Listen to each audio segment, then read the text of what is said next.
Hey there, YouTube viewers. I'm back to share my own personal opinion with another celebrity book review that I promised you guys weeks ago. I don't get to record as often as I would like, so I figured while I can, I better go ahead and do that. So without further ado, here is Stephen Pearcy's Sex, Drugs, and Ratt Roll. Stephen Pearcy is a guy I've admired pretty much since I was 8 years old. In 1984, Ratt would be a part of the lineup of classic MTV videos that I'd wonder at and dance to. I remember at one point even wondering if he were a guy or a girl. The idea of guys other than Boy George and Human League, maybe a few other guys out there wearing makeup, was kind of foreign to me at that age, and the guys tended to be prettier than the girls.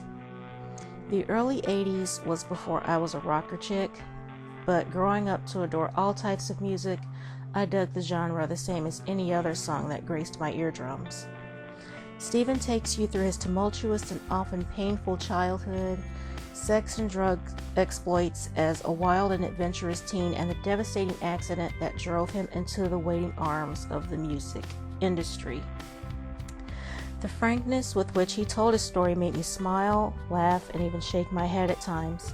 His passions for sex and drugs were matched only by his passion for his music and band.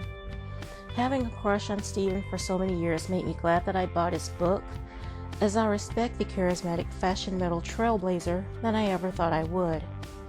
I loved how he tried to shock his therapist with his stories, and his insights from some of the actual people within his memories made the book even more honest and interesting. He allowed some of his friends to be honest and forthcoming with their memories of him, which I found ultra interesting and added a special something to the book that I admire even more than I would have even without their feedback. His memories of the Sunset Strip, narratives of his rocker friends, famous and not so famous, and anecdotes of his past groupies and lovers were at times funny, at others heartbreaking, and at still others pretty gross. His heartbreak over the decline and eventual loss of a friend and bandmate broke my heart. It made me want all the more for Stephen to triumph over his own addictions. By the end of his story, I had hope for him and felt as though I gained another friend, just like Bobby.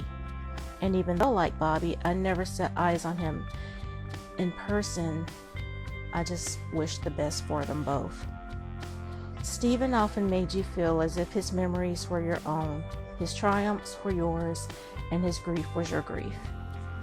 It was indeed a great book, and even though I didn't do this with a Bobby Brown book, which I should have, or maybe I did, I can't remember now, but I give this book straight up 5 stars, just as with the Bobby Brown book, because they were both just insightful, interesting, entertaining, funny, heartbreaking. Just so many emotions come along with reading their stories. And if you're into 80s fashion metal, if you're into that kind of scene, if you're into the Sunset Strip thing like I was as a child and as a teenager, then you'll really enjoy this book. So I got it off Amazon, but you can probably find it in other places, and if you can, give it a read. You will not be sorry. And with that, I wish you guys peace and light, and I will see you guys with the next upload.